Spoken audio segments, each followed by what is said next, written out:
malam Bapak Ibu. Tuhan berkati sudah semua. Ya, rasanya baru kemarin kita mengakhiri tahun 2014. Sebentar lagi kita akan mengakhiri bulan Januari. Jadi waktu itu berjalan dengan sangat cepat. Dan saya percaya Bapak Ibu dan Saudara malam ini masih tetap antusias datang dalam ibadah pada malam ini. Amin.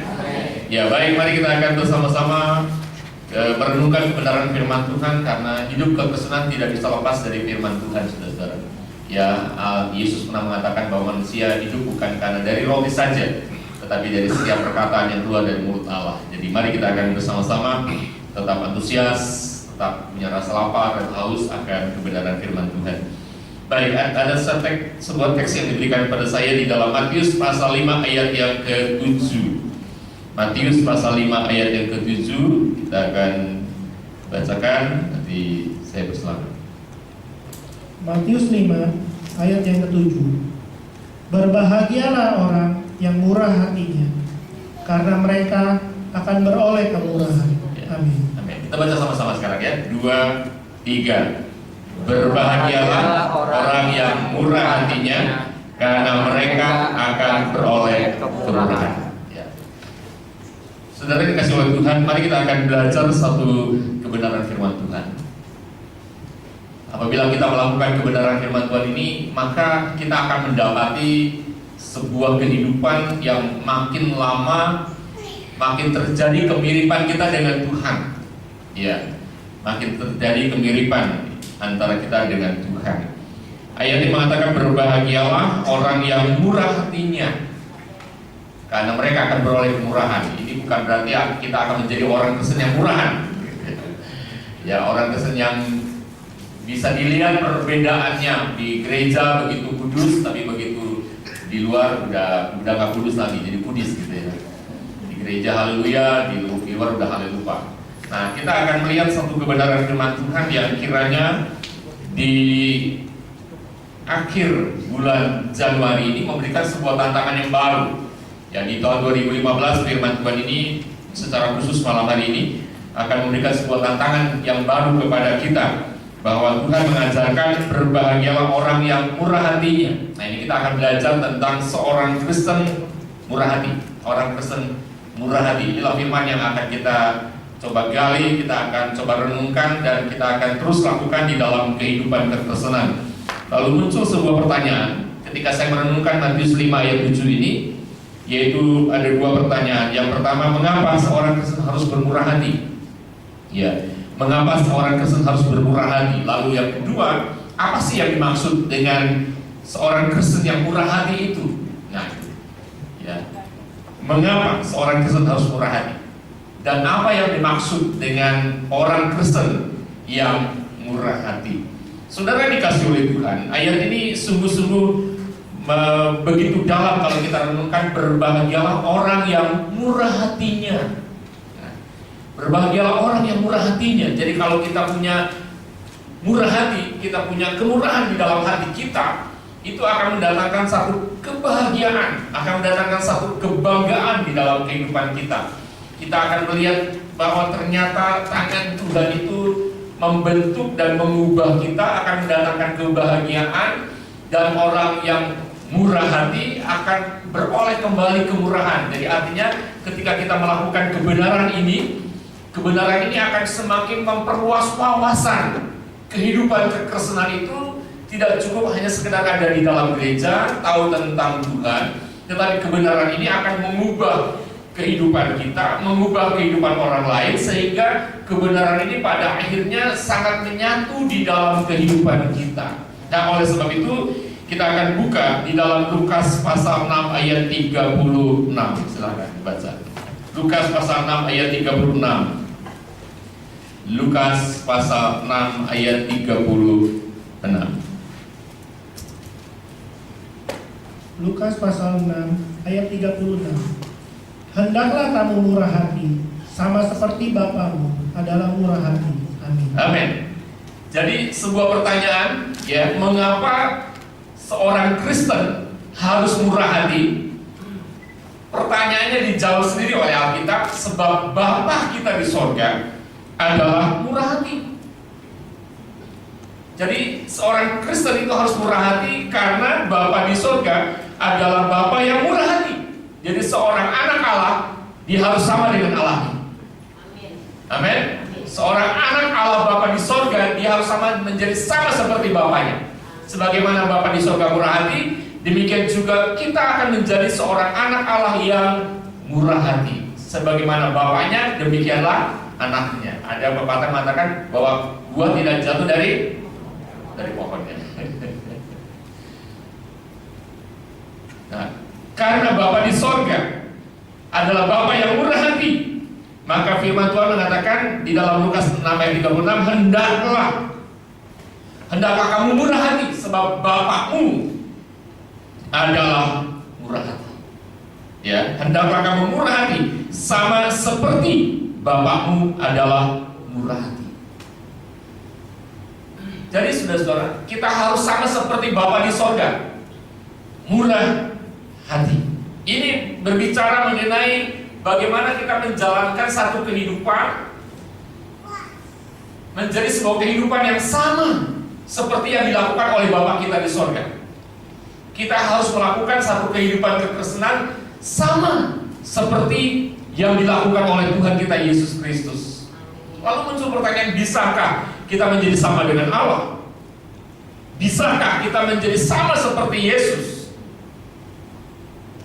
Saya sudah dapatkan jawabannya, tapi tidak akan ada di khotbah ini. Nanti di khotbah bulan Maret itu manusia diciptakan dari debu dan tanah. Tetapi jawaban yang sangat luar biasa adalah kalau Yesus mengatakan hendaklah kamu murah hati sama seperti Bapakmu adalah murah hati, berarti kita sebenarnya sanggup, kita bisa menjadi sama seperti Bapa kita di surga. Kita bisa menjadi sama seperti Tuhan kita Yesus Kristus. Kenapa? Karena di dalam Kejadian 1 ayat 26 kita diciptakan menurut gambar dan rupa Allah.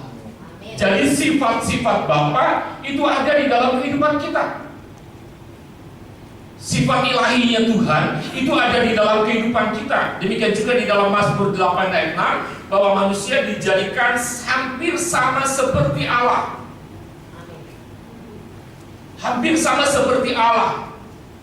Allah itu maha sempurna, kita tidak sempurna. Tetapi ketika manusia dijadikan sama seperti Allah, berarti di dalam kehidupan kekristenan kita mempunyai sifat-sifat yang sama dengan Bapa di sorga. Kita punya karakter yang sama seperti Bapa di sorga. Kita punya DNA-nya Bapa, kita punya DNA-nya Tuhan Yesus di dalam kehidupan kita. Sehingga kehidupan kekristenan sudah seharusnya mencerminkan siapa Tuhan yang ada di dalam kehidupan kita.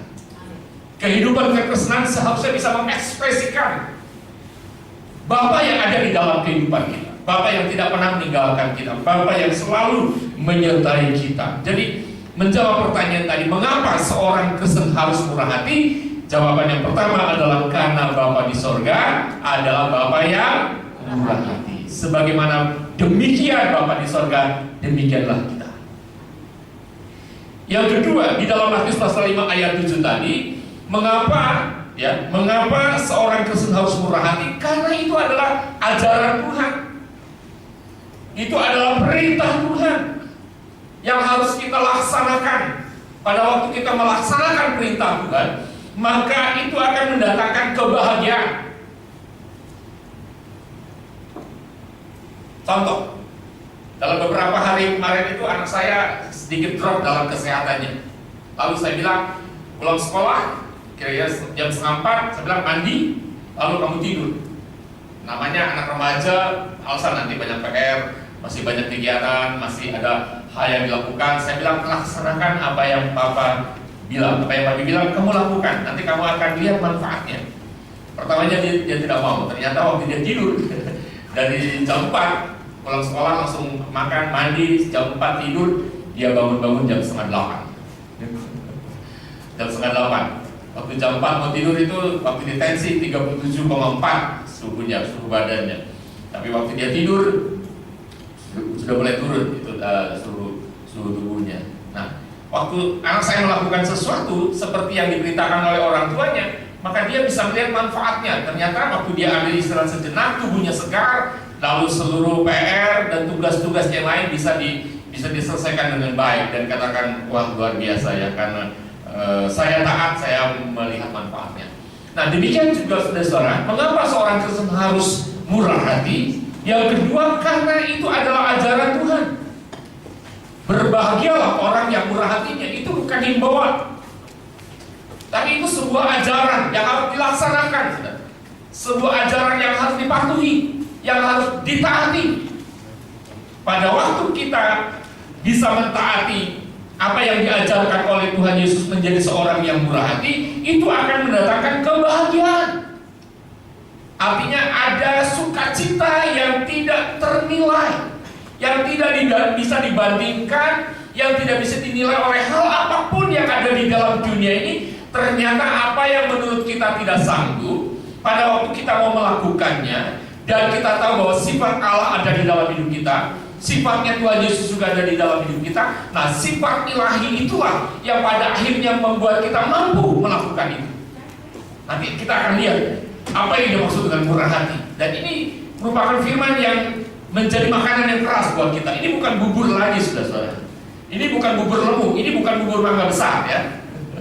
Bukan bubur aduan lagi, tapi ini makanan keras yang seharusnya kita lakukan nanti, dan ternyata kita bisa. Nah, waktu kita bisa melakukan itu akan mendatangkan yang namanya kebahagiaan. Jadi Yesus sendiri mengatakan, berbahagialah orang yang murah hatinya. Ada kebahagiaan. Mengapa ada kebahagiaan? Karena kita tahu bahwa ternyata bukan kita yang mampu melakukan kebenaran ini pada akhirnya. Kita tahu ini adalah kesanggupan Tuhan, ini adalah kemampuan Tuhan, ini adalah karena pertolongan Tuhan, ini karena Tuhan yang menyanggupkan kita untuk bisa melakukan apa yang Tuhan ajarkan dalam kehidupan. Akan mendatangkan kebahagiaan. Ternyata kita berhasil mempraktekkan apa yang Tuhan ajarkan. Dalam beberapa hari ini, termasuk tadi saya lagi ada rapat untuk jumpa kaum wanita nasional se-Indonesia. Jadi dia harus dengan temannya ada rapat, dan saya jemput anak saya dulu. Saya katakan, papi 4:30 harus berangkat karena ada pelayanan. Lalu anak saya jam 4 pulang, kamu tidur. Dan saya lihat anak saya taat. Waktu saya berangkat 4:30 dia mendusin, papi peluk dulu dong katanya. Sukses ya, berhasil ya, rapi ya. Oke, kamu tidur lagi. Waktu saya mau berangkat dia langsung tidur lagi, pulas, saudara.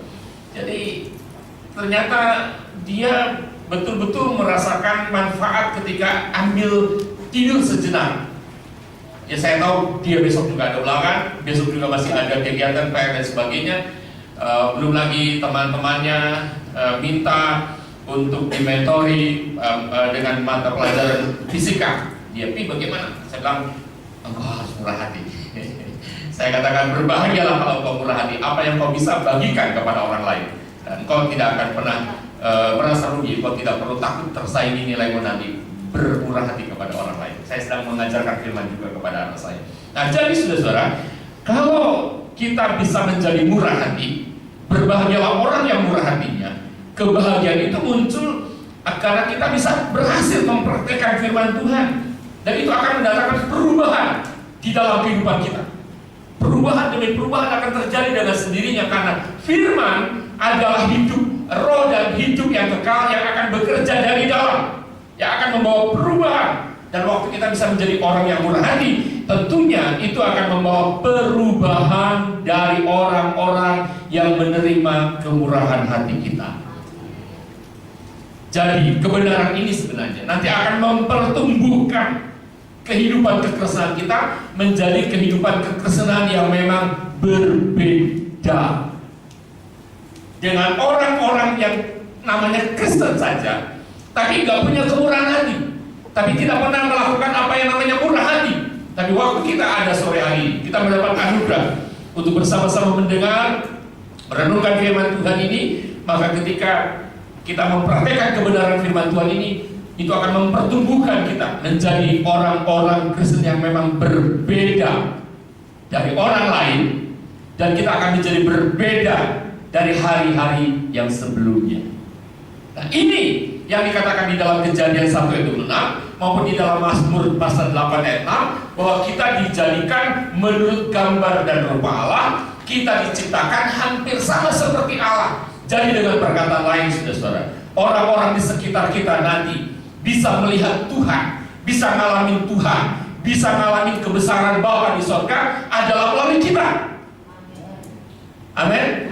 Melalui kita, sehingga kita nanti akan berbahagia. Ternyata apa yang kita taburkan kepada orang itu akan mempertumbuhkan orang itu, membuat orang itu bisa ngalamin Tuhan.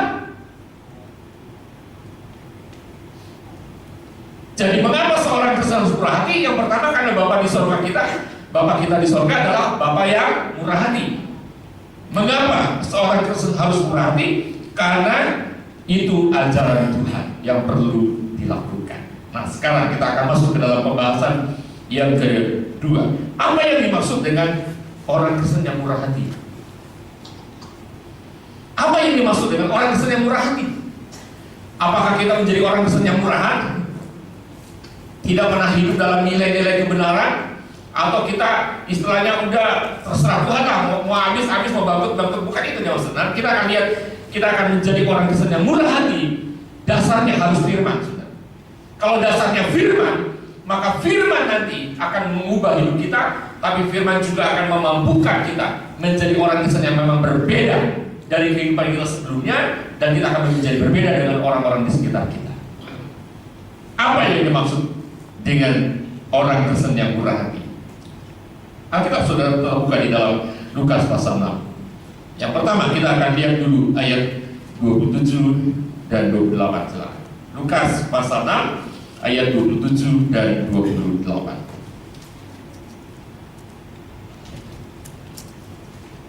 Lukas pasal 6 ayat 27 sampai 28. Kasihilah musuhmu. Tetapi kepada kamu yang mendengarkan aku berkata, kasihilah musuhmu. Berbuatlah baik kepada orang yang membenci kamu. Mintalah berkat bagi orang yang mengutuk kamu. Berdoalah bagi orang yang mencaci kamu. Amin. Perhatikan ayat 36 sebagai ayat terakhir dari perikop ini ya. Hendaklah kamu murah hati sama seperti Bapamu adalah murah hati. Jadi ayat 27 sampai ayat yang ke-35 itu berbicara tentang nilai-nilai seorang Kristen yang murah hati. Jadi apa yang dimaksudkan dengan kemurahan hati itu, saudara? Karena berbahagialah orang yang murah hatinya, karena mereka akan beroleh kemurahan. Jadi yang pertama yang dimaksud dengan orang Kristen yang murah hati adalah seorang Kristen yang selalu mengasihi dan mengampuni orang-orang yang membencinya. Nah, ini enggak ada amin. Kalau bicara, saudara diberkati dan mujizat, yes, amin. Sebelum pendeta bicara udah amin duluan. Kalau yang begini agak susah, saudara. Makanya di depan saya mengatakan, ini bukan bubur, ini makanan keras. Dan ternyata nanti kita bisa melakukan ini bukan karena kesanggupan kita. Kita harus membiarkan sifat-sifat ilahi, sifat Bapa, sifat Tuhan Yesus dan pertolongan Roh Kudus memampukan kita untuk melakukan apa yang Tuhan ajarkan di dalam firman-Nya. Jadi ternyata seorang Kristen yang murah hati adalah seorang Kristen yang selalu mengasihi dan mengampuni orang-orang yang membencinya. Artinya dia akan mengasihi musuh-musuhnya, kata firman Tuhan. Aku berkata, kasihilah musuhmu. Kemudian berbuat baiklah kepada orang yang membenci kamu. Jadi masalahnya di sini, orang memusuhi kita, orang membenci kita bukan karena kita berbuat kejahatan. Orang memusuhi kita, orang membenci kita bukan karena kita mencelakai orang, bukan karena kita merugikan orang, bukan karena kita memfitnah orang, bukan karena kita membuat bangkrut orang, menipu orang. Masalahnya di sini adalah orang-orang di sekitar kita bisa memusuhi kita, bisa membenci kita karena faktor iman kepada Yesus. Jadi, ada satu pesan firman Tuhan yang saya tulis di sini, jangan pernah goyah dalam keputusan untuk menjadikan Yesus sebagai Tuhan dan juru selamat pribadi kita. Saudara tidak boleh goyah dalam keputusan ini. Sekali terima Yesus, tetap harus percaya sama Yesus. Nah, roh yang ada di dalam kehidupan kekristenan itu akan bekerja di dalam kehidupan kita, yang semakin hari semakin memperkenalkan bahwa Bapa itu berdaulat atas hidup kita, seperti pujian tadi, bahwa Dia adalah Tuhan, Dia adalah Raja, Dia berdaulat sepenuhnya atas hidup kita, kita berserah kepada Dia. Roh yang ada di dalam kehidupan kekristenan itu nanti akan mempertumbuhkan pengenalan kita, seperti dalam puji-pujian tadi. Kita akan mengenal Tuhan jauh lebih dalam dari siapapun yang kita kenal. Itu roh yang ada di dalam kehidupan kekristenan, yaitu pekerjaan roh Allah. Tetapi roh yang ada di dalam kehidupan orang-orang yang tidak menyembah Tuhan, roh yang ada di dalam kehidupan orang-orang yang punya kepercayaan di luar Tuhan, selalu akan membuat orang-orang itu merasa terintimidasi ketika kita bicara tentang Tuhan. Ketika kita mau menawarkan doa di dalam nama Yesus, orang merasa alergi dengan nama Yesus sehingga kita ditolak. Dan tidak sedikit ketika kita mulai mengakui siapa Tuhan dalam kehidupan kita, ketika ada seorang menjadi percaya kepada Yesus di dalam kehidupannya dan tidak mau mundur sedikit pun dari keputusan untuk percaya kepada Yesus, maka orang-orang di sekelilingnya merasa harus menarik kembali orang ini kepada kepercayaan yang lama, dan ketika orang tersebut tetap tidak mau balik lagi ke dalam kehidupan yang lama, mau tetap percaya kepada Yesus, maka di pihak lain orang-orang di sekitar mereka bisa mulai membenci karena faktor imannya kepada Tuhan, dan bisa memusuhinya karena mereka mulai tertanam dalam sebuah kebenaran yang akan membawa orang itu mengenal Tuhan, mengalami Tuhan. Maka di sekeliling orang-orang itu akan ada orang-orang yang memusuhinya dan membencinya. Lalu sikap kita bagaimana? Nah ini, apakah kita cuek aja? Lalu apakah kita bikin satu gap, artinya satu tembok, pokoknya saya nggak mau bergaul lagi dengan mereka? Nah kalau itu famili kita, kalau itu juga adalah bagian dari keluarga kita, apakah kita mengatakan, aku tidak mau lagi kenal kamu karena sekarang aku sudah jadi orang Kristen, aku sudah jadi anak Tuhan, kamu belum, nilaiku adalah firman, nilaiku adalah yang lain. Kita tidak bisa mengatakan seperti itu. Kita tetap harus berinteraksi dengan mereka, kita harus tetap dekat dengan mereka. Faktanya adalah ketika mereka memusuhi kita dan membenci kita, maka itu akan mempengaruhi pikiran dan perasaan kita, sehingga kita mulai rasa kesel, kita mulai jengkel karena waktu kita mau Yesus, udah jangan nama-nama Yesus lah. Nah disinilah seorang Kristen harus mempraktekkan ajaran Tuhan. Berbahagialah orang yang murah hatinya. Jadi tunjukkan bahwa kita sama seperti Bapa itu murah hati kepada kita. Bapa itu memberikan pengampunan kepada kita bukan karena kita baik, bukan karena faktor kekayaan, faktor kepintaran, faktor kebisaan kita lebih banyak dari mereka, bukan. Bapa di dalam kemurahan hatinya mengampuni kita karena memang Dia punya satu anugerah untuk mengampuni manusia sebejat apapun, sekotor apapun, karena Bapa itu adalah Bapa yang murah hati. Nah, disinilah kita harus menjadi sama seperti Tuhan. Disinilah kita harus menjadi sama seperti Bapa di surga, yaitu mempraktekkan kebenaran firman Tuhan, mengasihi orang-orang yang memusuhi kita. Walaupun mereka nggak terang-terangan mengatakan saya musuh kamu, ini bicara faktor iman. Mereka mulai bikin gap dengan kita, mereka mulai nggak mau bergaul dengan kita, nggak mau banyak ngomong dengan kita, kadang-kadang nggak mau berbagi dengan kita. Jadi di sini kita harus belajar mengasihi orang-orang yang memusuhi karena faktor iman kita, Dan kita harus berbuat baik kepada orang-orang yang membenci karena faktor iman kita. Tunjukkan bahwa iman kita berbeda. Terus lakukan perbuatan-perbuatan yang baik, ya, di mana firman Tuhan mengatakan, mintalah berkat bagi orang yang membutuhkanmu. Ada orang mengatakan, kalau kamu percaya Yesus, usahamu pasti bagus. Kita tak perlu takut dengan ucapan orang lain kepada kita percaya. Kita gak usah takut terhadap apapun yang diucapkan oleh orang lain. Kalau hidup kita benar, kalau hidup kita sesuai dengan firman Tuhan, Allah itu menaungi kita dalam kemuliaannya, dan kita bisa menjadi maju, sukses, berhasil, dan diberkati. Itu bukan karena faktor eksternal, tapi karena adanya kebenaran di dalam kehidupan kita. Jadi walaupun ada orang yang mengutuk kita, kita nggak perlu takut, saudara-saudara. Justru kita harus mintakan berkat buat orang-orang yang mengutuki kita, buat orang-orang yang mengejek kita, mencela kita, mencemoohkan kita karena faktor iman kepada Yesus. Kita harus berdoa mohonkan berkat buat mereka. Bahkan kita harus berdoa buat mereka. Ini yang susah. Jadi kita mintakan berkat dan doakan orang itu menjadi satu kebutuhan supaya orang itu pada satu saat juga bisa menemukan Tuhan yang sama seperti yang dipunyai Tuhan kita. Ini dihadapi oleh beberapa teman saya yang jelas-jelas mereka berasal dari daerah yang punya kepercayaan yang kuat. Ketika mereka percaya kepada Yesus, mereka selalu mendapatkan ancaman begini: lu berani ke gereja, lu berani dibaptis, awas lu, gua gak akan akui lagi lu itu anak gua.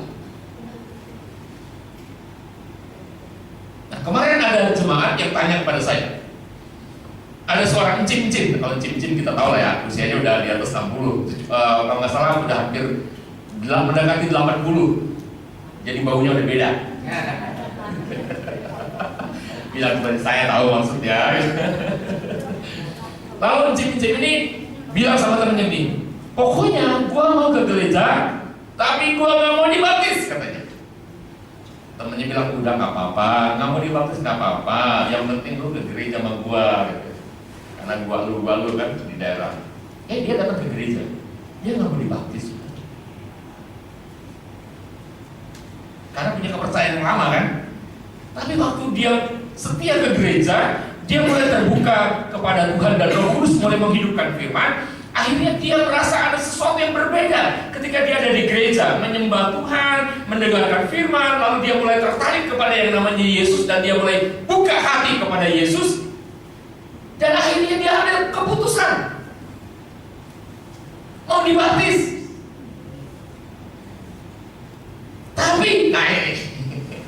Tapi satu dari 4 anak mengatakan, mama nggak boleh dibaptis. Masa mama nggak kasihan sama kepercayaan yang mama puja sekian puluh tahun, sekarang mau ditinggalin? Nah, jemaat ini konsultasi sama saya karena itu bukan jemaat saya, bukan orang yang datang ke gereja saya. Saya katakan begini, seharusnya seorang anak belajar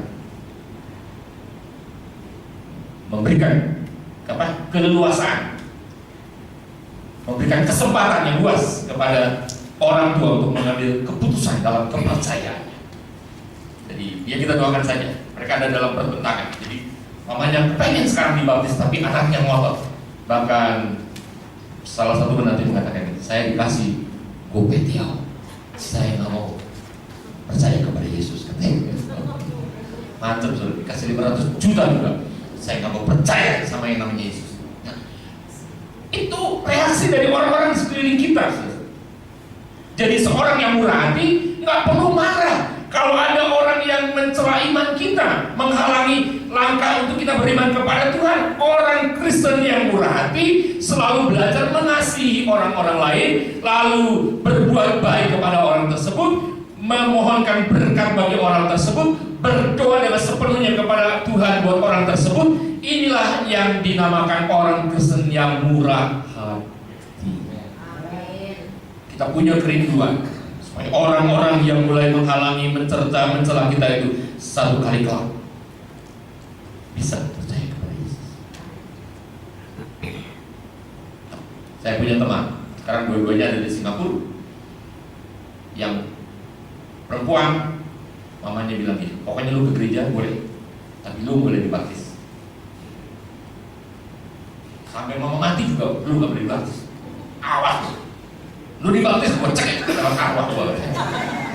Oh ini sebuah ancaman sudah saudara. Arwah gue akan ditayangan, lu dibaptis gue cek langsung lu. Mati di baptisan. Nah, wanita ini memang sedikit junior dari saya. Dia dekat dengan istri saya, lalu diam-diam ambil keputusan baptisan air. Karena dia merasa udah dewasa, di atas 21 tahun, dia ambil baptisan tanpa sepengetahuan mamanya. Lalu di bulan di Mei 98, ini ceritanya 17 tahun yang lalu. Singkat ceritanya, mamanya berdoa kepada Yesus karena ada gambar Yesus di rumahnya. Yesus, sopan ya sama Tuhan. Tapi Tuhan itu murah hati, saudara. Tuhan gak bilang, enak kok ya, gue panggil lu gitu. Tuhan itu murah hati, saudara. Jadi kalau kita diejek, dicemooh, jangan gampang. Yesus, kalau betul lu Yesus, lu hidup, selamatin anak gue dari kerusuhan ini. Tidak ada tangan-tangan jahil, karena hanya punya 2 anak, yang satu ada di Dubai, yang satu ada di Singapura sekarang. Nah, Tuhan, Yesus lindungi anak saya. Kalau Yesus lu betul-betul hidup, lu bisa diandalkan. Gua minta sama lu Yesus, jangan kasih kerjaan buat anak saya di Indonesia, kasih kerjaan di luar negeri. Nah, Bapak itu murah hati. Bapak itu gak marah. Mana berani, saya gak pernah doa sama Yesus kecuali barusan tanya sama yang ngomong gitu. Walaupun lu gua itu kan udah biasa mengerokokin di rumah ya, tapi saya aja ngomong sama mamanya, mama lu udah makan belum gitu. Sama seperti saya dibesarkan di Jawa, saya sama paman saya ngomongnya kue, Pak Cek, kue wis makan belum gitu. Kue itu kan kamu, jadi itu udah biasa dalam bahasa Jawa maupun dalam bahasa Hokkien. Tapi sampai saat ini saya belum pernah doa sama Tuhan Yesus. Yesus, gua minta tolong sama lu, cuma barusan ini aja. Nah, akhirnya singkat cerita, si Pak Mei ini melihat anaknya tiba-tiba begitu kerusuhan Mei selesai, nggak berapa lama anaknya dimutasi ke Singapura. Anak yang laki dapat kerjaan walaupun di Dubai. Dan singkat cerita, si Pak Mei ini dia percaya kepada Yesus.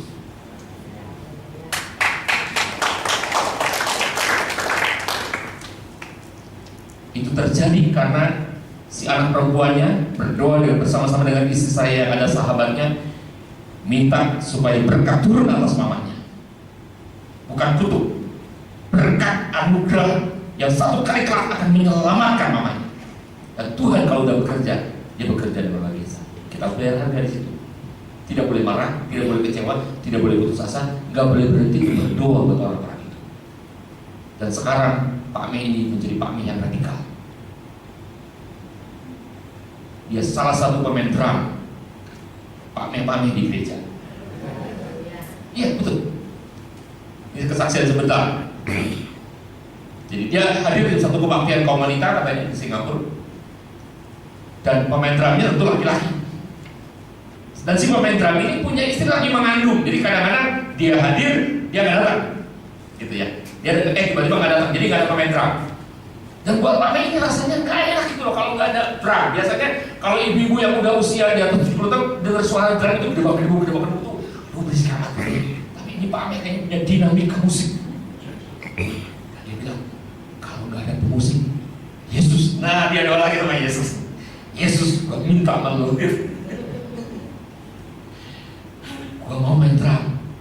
Jadi 5 orang yang ikut latihan drum, yang lain berguguran, yang sampai saat ini masih main drum, ya Pak Mei itu. Dan saya bilang, Ai datang ke Jakarta, Ai main drum di gereja Ai, oke? Dia bilang oke. Dia minta nomor HP saya, dan dia janji akan datang ke gereja saya kalau ke Indonesia, dia akan main drum. Nah ini bukti. Jadi kalau seorang Kristen menjadi murah hati, maka akan ada kemampuan di dalam kehidupannya untuk mempraktikkan firman. Yang rasanya berat, yang rasanya nggak mungkin. Bagaimana kita bisa mengasihi orang yang memusuhi kita? Bagaimana kita bisa mengasihi orang yang membenci kita? Bahkan bukan kutuk yang kita minta, tapi berkat, dan kita bawa dalam doa. Itu mustahil kita bisa lakukan dengan kekuatan kita, kecuali kita hanya minta kepada Bapa di sorga kemampuan yang sama seperti Bapa. Sebagaimana Bapa mengampuni kita, Bapa tidak melihat berapa besarnya dosa kita, tapi ketika dia minta ampun, Bapa mengampuni. Nah kita minta kepada Bapa, Bapa berikan aku kemampuan seperti kemampuanmu mengampuniku. Demikian juga aku akan mengampuni mereka, mengasihi mereka, memohonkan berkat buat mereka, berdoa buat mereka. Maka doa yang seperti itu pasti akan dijawab oleh Tuhan. Jadi itu orang Kristen yang murah hati. Orang Kristen yang murah hati adalah orang Kristen yang selalu mengasihi dan mengampuni orang-orang yang memusuhinya dan membencinya. Yang kedua, apa yang dimaksud dengan orang Kristen yang murah hati? Ayat 29 dan ayat 30 silakan. Lukas 6 ayat 29 sampai 30. Barang siapa menampar pipimu yang satu, berikanlah juga kepadanya pipimu yang lain.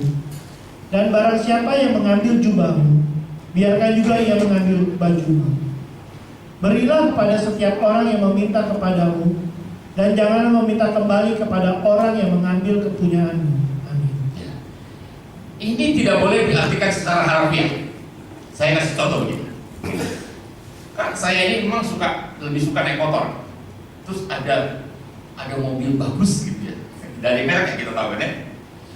Terus saya lihat, maaf ya para wanita ya, bukan di sini, hanya itu aja. Lalu saya dari spion itu, wih wanita itu kelihatannya cakep gitu. Terus saya mau nyalip karena dia sedang naik jembatan di daerah Pademangan. Di Pademangan itu kan jalannya nggak terlalu besar. Jadi saya mau nyalip dari kanan supaya saya lihat ada celah, saya bisa masuk langsung mendahului dia. Dan ada suara ini, jangan disalip. Jadi saya ada di belakang dia, ada di belakang mobil, tapi di sebelah kanan. Dan tiba-tiba dia buka kaca. Dia mau ngapain ya? Di cepat-cepat pikiran saya jalan, mau ngapain buka kaca? Apa yang dilakukan? Ketika sama-sama naik, dia naik, saya naik. Sudah tahu, sorry, dia menunda.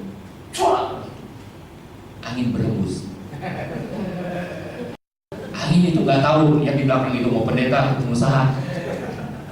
Ludah itu tidak mau, stop, ini pendeta. Gue nyingkir dulu ludahnya, nggak ada istilahnya saudara.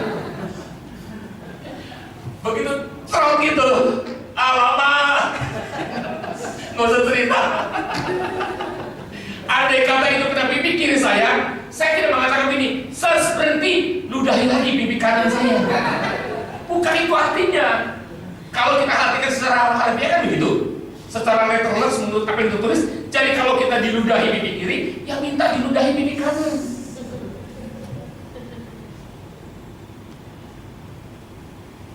Ya kan? Kalau menurut ayat ini, barang siapa menampar pipimu yang satu, berikan juga kepada pipimu yang lain. Ini artinya apa, saudara? Ini berbicara mengenai seorang Kristen yang mau murah hati, selalu belajar melepaskan hak. Jadi kita tidak boleh menuntut hak untuk balas lagi.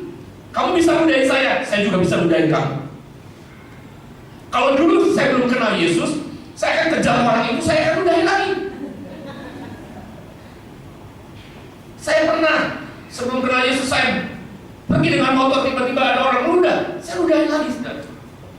Kalau dia lebih berani dari saya tinggal lari aja. Jurus kabur gitu, menyelamatkan diri. Tapi ketika kita mau menjadi orang Kristen yang mau melakukan kebenaran firman Tuhan, maka kita harus belajar melepaskan hak di sini. Kita tidak boleh menuntut, maksudnya kita tidak boleh menuntut harus balas dendam. Berikan pengampunan. Yang penting kita jangan sama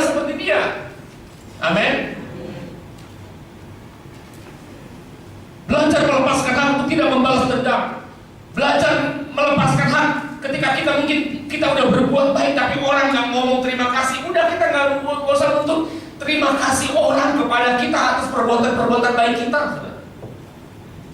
Ketika orang tidak hormati kita, padahal kita udah berbuat sesuatu yang baik buat orang itu, kita nggak usah nuntut penghormatan dari manusia. Manusia bisa lupa, tapi Tuhan nggak pernah bisa lupa.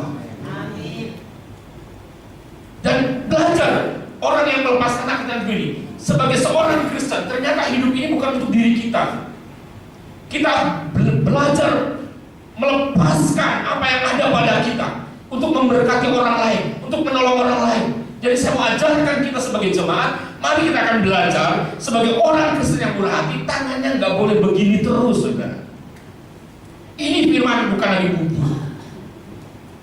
Karena orang Kristen di mana-mana, saya tidak takut. Di mana-mana ada orang-orang Kristen yang tangannya selalu begini. Ini tidak berarti kuat. Beri dong saya perhatian, beri dong saya doa, beri dong saya kekuatan, beri dong saya penghiburan, beri dong saya peneguhan, beri dong saya pencerahan, termasuk yang ujung-ujungnya udah. Sini nggak ada apa ya, karena ini makanan keras.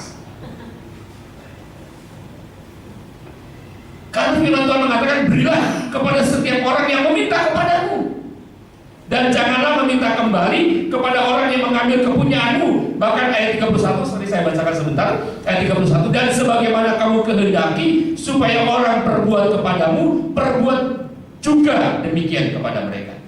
Jadi kalau kita mau dikuatkan orang, mau diteguhkan orang, mau diperhatikan orang, mari kita akan belajar lepaskan hak kita. Kita kadang-kadang perhatiin gua dong, semuanya gua. Tapi kita mau mulai belajar beri kepada orang lain. Beri peneguhan, beri perhatian, beri pencerahan, beri sesuatu yang bermanfaat buat orang lain. Termasuk ketika kita mungkin harus belajar memberi, mengeluarkan isi dompet kita buat orang lain, kita harus menjadi orang Kristen murah hati. Karena seringkali orang Kristen itu kalau dibaptis itu kan dimana-mana kalau dibaptis itu semuanya harus dikeluarkan, mulai dari sapu tangan, sisir, kunci mobil, kunci rumah, termasuk ini juga dikeluarkan, ya kan? Jadi seorang Kristen waktu dibaptis tubuhnya semuanya udah dibaptis dan jadi Kristen, yang belum Kristen ini aja. Nanti nggak usah. Ini kayak ikut dibaptis.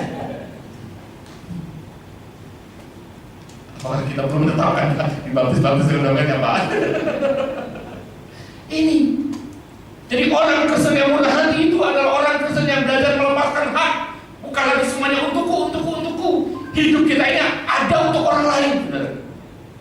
Yesus itu datang bukan untuk dirinya. Yesus datang adalah untuk kita. Yesus hidup adalah untuk kita. Yesus juga mati adalah untuk kita. Jadi kehidupan orang Kristen yang murah hati adalah kita adalah untuk orang lain. Berilah apa yang kita bisa beri. Jangan menuntut balas. Jangan mempertahankan hak. Oh, saya harus dihormati, saya harus diagungkan, saya harus dinomorsatukan. Enggak. Kalau memang Tuhan izinkan hidup kita andai kata seperti keset yang diinjak orang, izinkan. Kalau memang Tuhan memperlakukan seperti itu, ada rencana Tuhan buat kehidupan kita. Begitu kita merendahkan diri di bawah tangan Tuhan yang kuat, pada saat yang Tuhan mengangkat, tidak ada orang yang bisa merendahkan kita. Yang ketiga, apa yang dimaksud dengan orang Kristen murah hati? Ayat 31, silakan. Lukas 6 ayat 31. Dan sebagaimana kamu kehendaki supaya orang perbuat kepadamu, perbuatlah juga demikian kepada mereka. Amin. Ya. Yang pertama yang dimaksud dengan seorang Kristen murah hati adalah seorang yang selalu mengasihi dan mengampuni. Yang kedua, belajar melepaskan hak. Yang ketiga, seorang Kristen yang murah hati, seorang yang selalu punya inisiatif untuk lebih dulu melakukan apa yang bisa dia lakukan. Nggak usah nunggu orang lain dulu berbuat baik kepada kita. Tadi saya sudah jelaskan, apa yang kita harapkan orang berbuat kepada kita, demikian juga kita berbuat itu kepada orang lain. Jadi mari, belajarlah. Belajar terlebih dahulu melakukan apa yang seharusnya dilakukan oleh seorang Kristen yang murah hati. Dia nggak perlu nunggu sampai orang memperhatikan kita, tapi kita akan perhatikan orang, bukan kesalahannya, tapi apa yang dia butuhkan, apa yang dia perlukan, bagaimana caranya dia bisa dikuatkan. Beri dulu.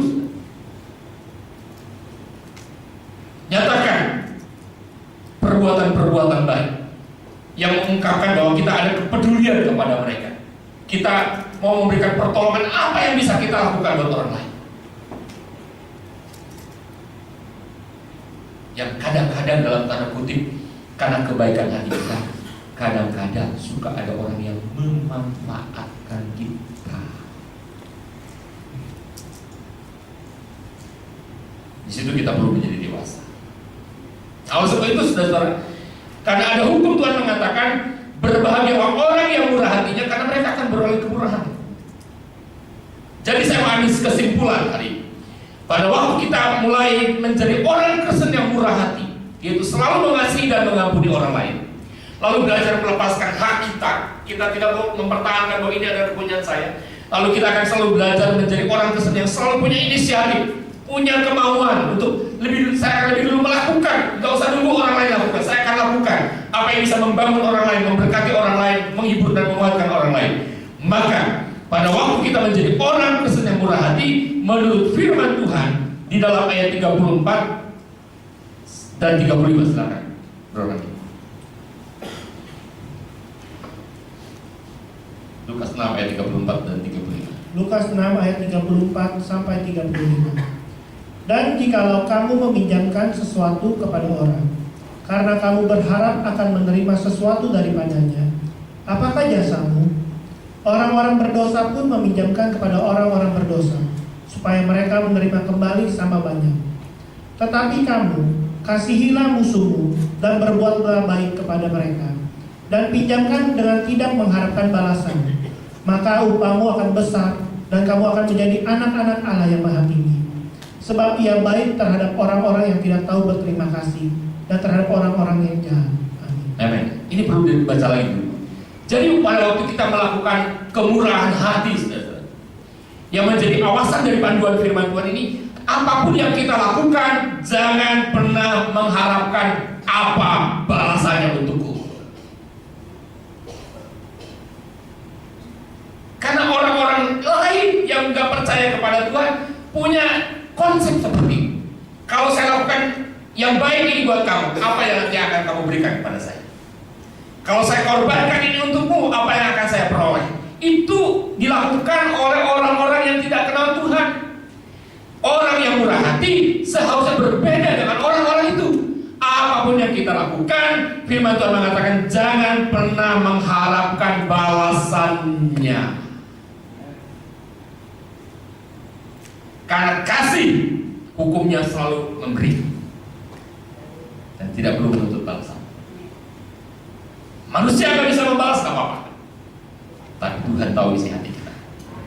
Yang kedua, kalau kita menjadi orang Kristen yang murah hati, maka Bapa di sorga, seperti dikatakan di dalam ayat 35, maka upahmu akan besar. Ya, upahmu akan besar. Jadi artinya, walaupun manusia nggak bisa membalas atas kemurahan hati kita, tapi Bapa punya berkat yang besar.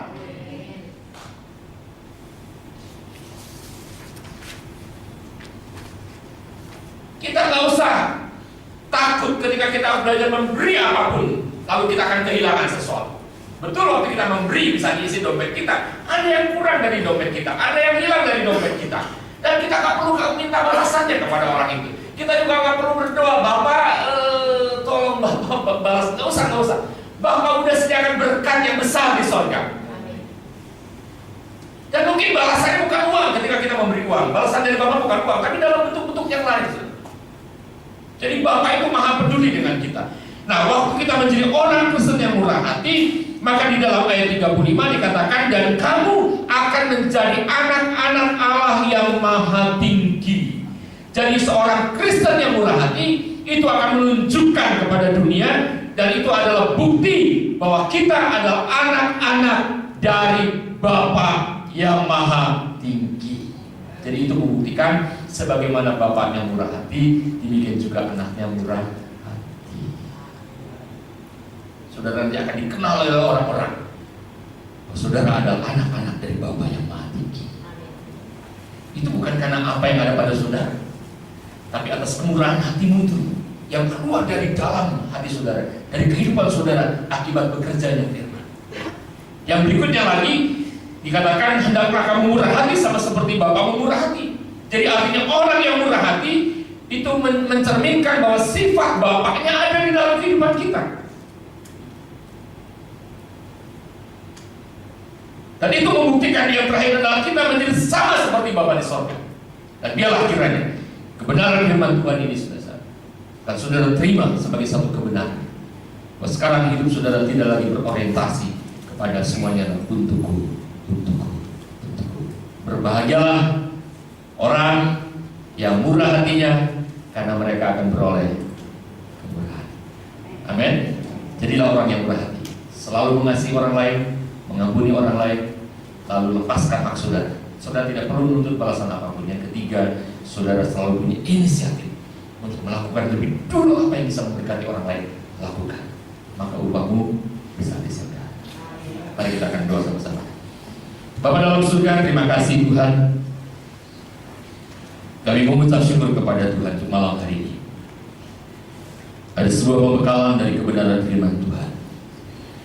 Tuhan, terima kasih karena Kau telah mengungkapkan isi hatimu, yaitu berbahagialah orang yang murah hati, karena mereka akan beroleh kemurahan. Terima kasih Bapa, Engkau adalah Bapa yang murah hati. Dalam kemurahan hatimu Bapa sudah mengasihi kami, bahkan mengampuni seluruh dosa kami. Bahkan Engkau telah melepaskan hakmu untuk mempertahankan anakmu tetap di sorga, tetapi demi keselamatan kami, demi kehidupan kami yang bisa disucikan dari dosa kami, Engkau telah melepaskan anakmu yang tunggal, membiarkan mati di kayu salib. Dan ketika kami percaya kepadamu ya Tuhan Yesus, kami terima pengampunan dosa, kami terima pembebasan dari belenggu-belenggu dosa. Bahkan Engkau Tuhan selalu berinisiatif untuk mempedulikan kami, mendekati kami, memeluk kami, mendampingi kami, menjertai dan tidak pernah meninggalkan kami.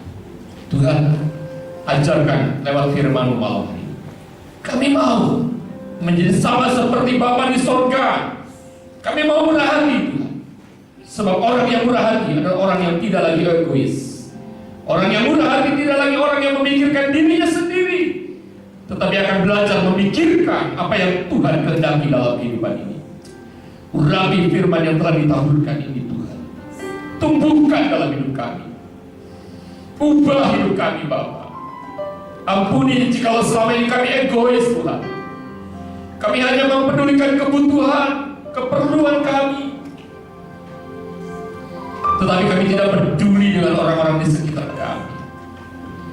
Ampuni bila mana hati kami terluka ketika ada orang-orang mengejek karena iman kami kepadamu. Ampuni bila mana kami sudah lalai tidak mendoakan orang-orang yang mencela kami karena kehidupan iman kami. Malam hari ini ampuni kami Tuhan. Ampuni kami ya Bapa. Kami mau belajar Tuhan, mempraktekkan ajaran Tuhan Yesus, berbahagialah orang yang murah hatinya.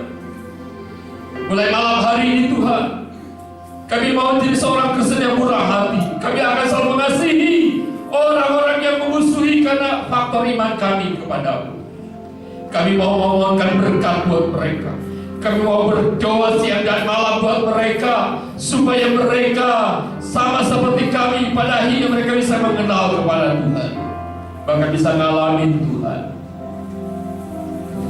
Tuhan Yesus, berkati seluruh jemaat yang hadir malam hari ini. Roh Kudus, Engkau urapi kebenaran ini menjadi kebenaran yang menyatu dalam hidup mereka, kebenaran yang mulai bekerja dan menggerakkan mereka, memampukan mereka untuk menjadi jemaat di JFC yang bisa murah hati dalam kehidupan sehari-hari, sehingga lewat hidup kami nama Bapa dipermuliakan, lewat hidup kami kerajaan sorga diperlebar, lewat hidup kami orang-orang bisa kenal Bapa di sorga, bisa kenal Yesus yang hidup lewat hidup kami. Tuhan, meteraikan firman-Mu ini. Kami tahu kemampuan kami adalah kemampuan-Mu ya Tuhan. Roh Kuduslah penolong kami yang agung, yang memampukan kami bisa menjadikan kami pelaku-pelaku firman. Tuhan berkati seluruh jemaat yang ada hari dalam kehidupan keluarga, rumah tangga, dan pekerjaan mereka. Berkati seluruh pekerjaan, seluruh pelayan-pelayan yang ada malam hari ini, Tuhan. Ajar kami, Kudus, supaya kami mempraktekkan kemurahan hati seperti Bapa di surga. Terima kasih Tuhan, buat malam hari ini kami terima setiap apa yang kami dengar benar-benar sebagai perkataan dari Allah di surga, perkataan Bapa di surga yang menjadi makanan dalam kehidupan kami, mempertumbuhkan kami, mengubah kami, dan membawa hidup kami memuliakan Bapa di surga. Ini hidup kami letakkan dalam tangan-Mu, di dalam nama Tuhan Yesus Kristus kami berdoa dan mengucap syukur. Haleluya. Amin. Amin.